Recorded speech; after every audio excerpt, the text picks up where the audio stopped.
BA भाग 1 SEC course हा मराठीमधील नवीनच आलेला 2024-25चा कोर्स आहे. SEC म्हणजे काय तर व्यक्तिमत्व विकास आणि भाषिक कौशल्य.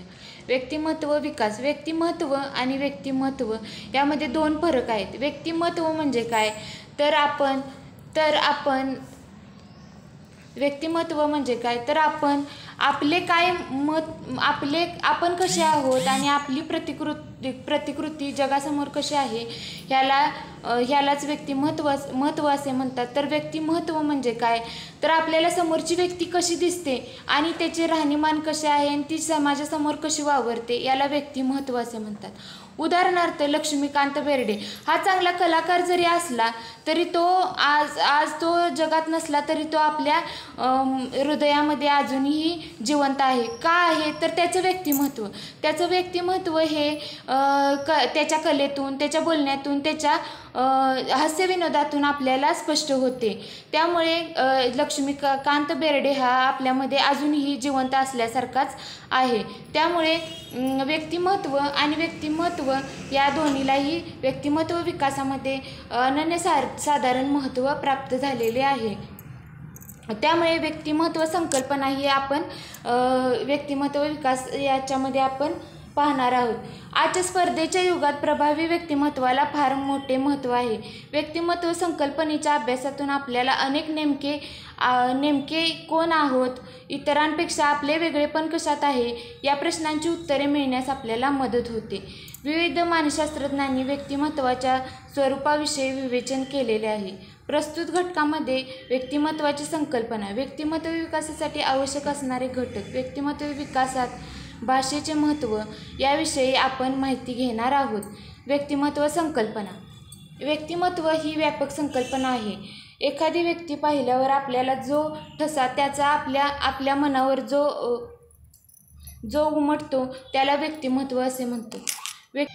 उदाहरणार्थ first impression is last impression. म्हणजेच काय, आपण एखाद्या व्यक्तीला जर बघितलं आणि ती व्यक्ती कशी बोलते, कशी वागते, समाजामध्ये वावरताना ती प्रत्येक गोष्टीला कशी सामोरी जाते हे सुद्धा तितकंच महत्त्वाचं आहे.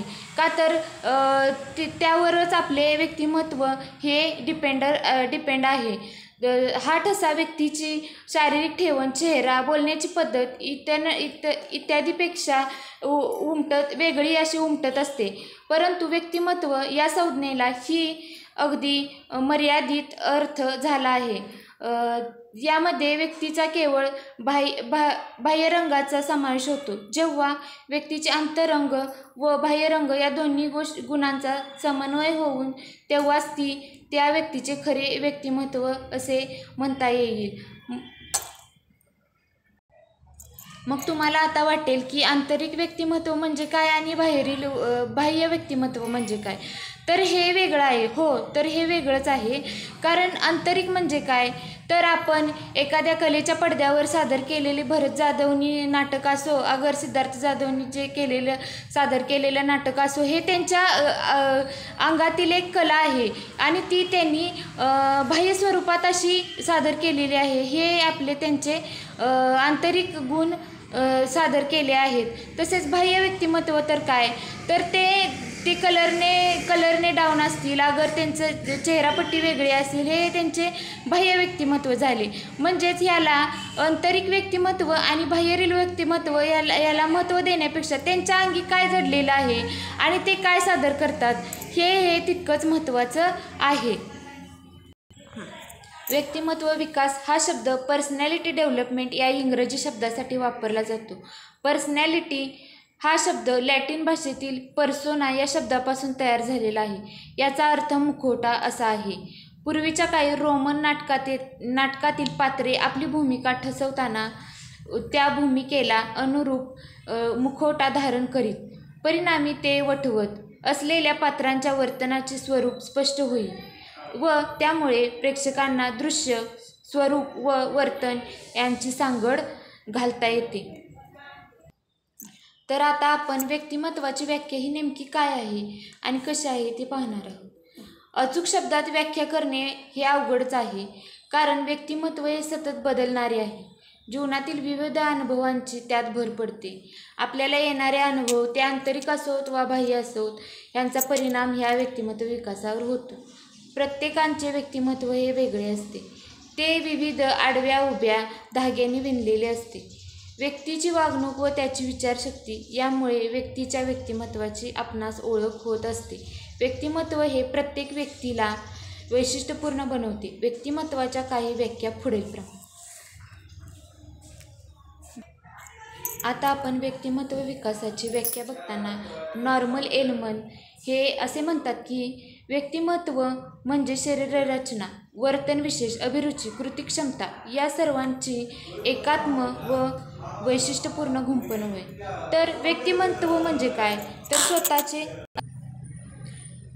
व्यक्तिमत्व म्हणजे शरीररचना म्हणजे काय, आपण आपला पोशाख कसा आहे, आपण कसे स्वतःला सावरतो, कसे समाजामध्ये वावरतो ह्यालाही तितकेच महत्त्व आहे.